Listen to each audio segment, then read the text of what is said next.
Welcome to the CyberWire's Career Notes podcast, brought to you by Keeper Security. Cybersecurity starts with password security. Password security starts with Keeper.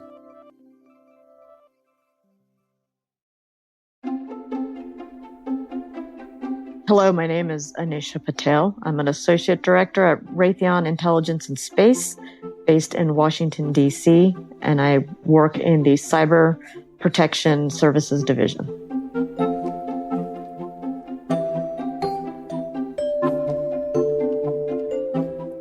I would like to say it was some momentous, dawning of experience that I had, but honestly, it just comes down to the fact that I grew up as a first-generation American from an Asian household, so our focus was always mostly on STEM-related type of topics. So the choices of things we had to do in life always centered around science, technology, engineering, and math.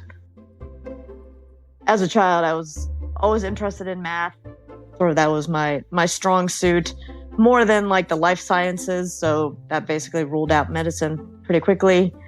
Since I had a strong desire to focus on math, I selected engineering as my career choice. My parents were also from a math and engineering background.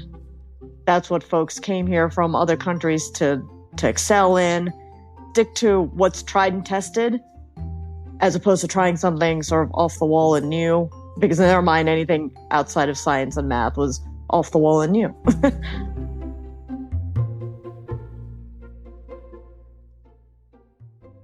I wanted to pick a bigger school that had more than just engineering to it, so that it would offer me the option of possibly, switching gears if I had to.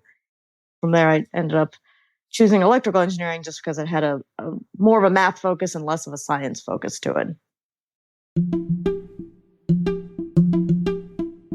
In high school, you never realize how few women there are in STEM until you get to college. Because, in high school, everybody has to take everything. So from there, it was basically worked for a year and then decided to go to grad school. And since I did still enjoy engineering, I went ahead and actually went to grad school at Georgia Tech and got my master's in electrical as well. When I was at Tech, Raytheon actually came down to campus to recruit. So I have grown up in the Washington, D.C. area my whole life, and we'd always seen the E-Systems building. Everybody knew E-Systems, which was our legacy company prior to Raytheon. They always knew that they did, the cool black world secret spy stuff, right? So Raytheon comes down to campus to recruit. At that point, it was Raytheon E-Systems.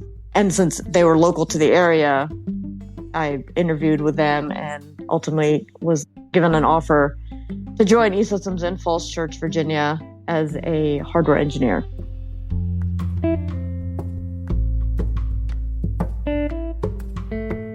Basically building ground stations for the Global Hawk unmanned aerial vehicle.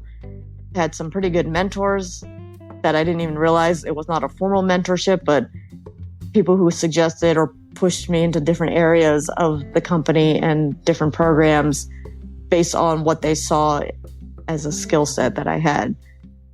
I got requested to do a rotational assignment in program management because I wanted to basically round out the engineers to understand the finance side. And that was back in 2007. And I guess my rotation has yet to end. I went to the dark side and then the hole closed and there I ended up.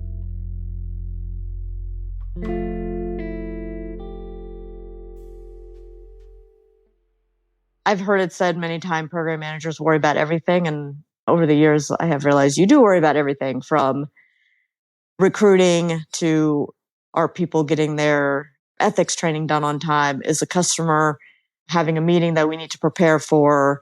To now, of course, these days, it's all about COVID and vaccinations and mandates and all that stuff. So I'd say on any given day, I couldn't tell you what I focus on because it's sort of, you're always looking into the future as well as the present.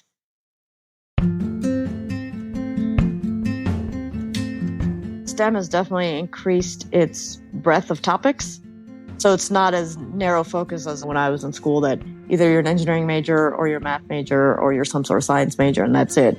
Now I think we've broadened that scope to include things like cybersecurity and cloud architectures and things that allow people more avenues to get into STEM than what we had back in the day.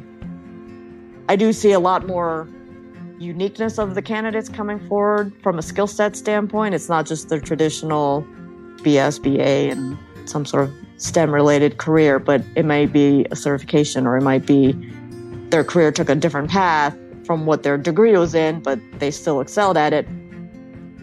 I see a lot more folks coming in, which includes allowing a lot more females in through the non-traditional path, which is good. If you look at the latest college statistics out there, there are just more women on campus now than there were. The hope is that general population increasing to female means that more of those females are picking STEM careers as well. But I think even if you don't do it in college, and if you can look at industry and look at all the various ways that people can get into a particular field. In my ideal world, you would never even see the name of the candidate. We'd just be reviewing the experience portion of resumes and then deciding whether to interview. Because that way you're not basically detracting yourself one way or the other. You're looking at what their capabilities are, and you're not just narrowing it down to one particular type of skill set or one particular type of experience. You're looking across the board to bring in that diversity of thought.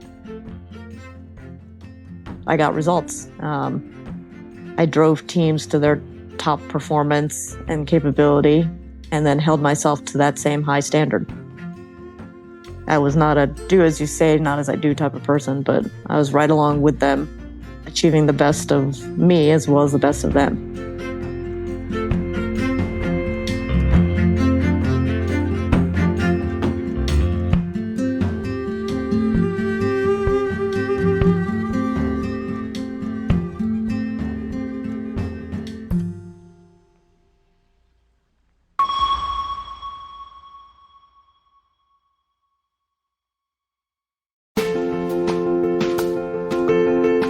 This CyberWire Career Notes podcast is made possible by Keeper Security.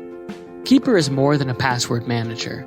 It's a scalable and customizable security platform that includes industry-leading features such as automated user provisioning, role-based enforcement policies, SSO/SAML integration, advanced reporting compliance, breach watch dark web monitoring, and more. Members of the CyberWire community will receive a free 3-year personal password manager when they take a business demo. Visit keeper.io/cyberwire to learn more. And we thank Keeper Security for sponsoring our show.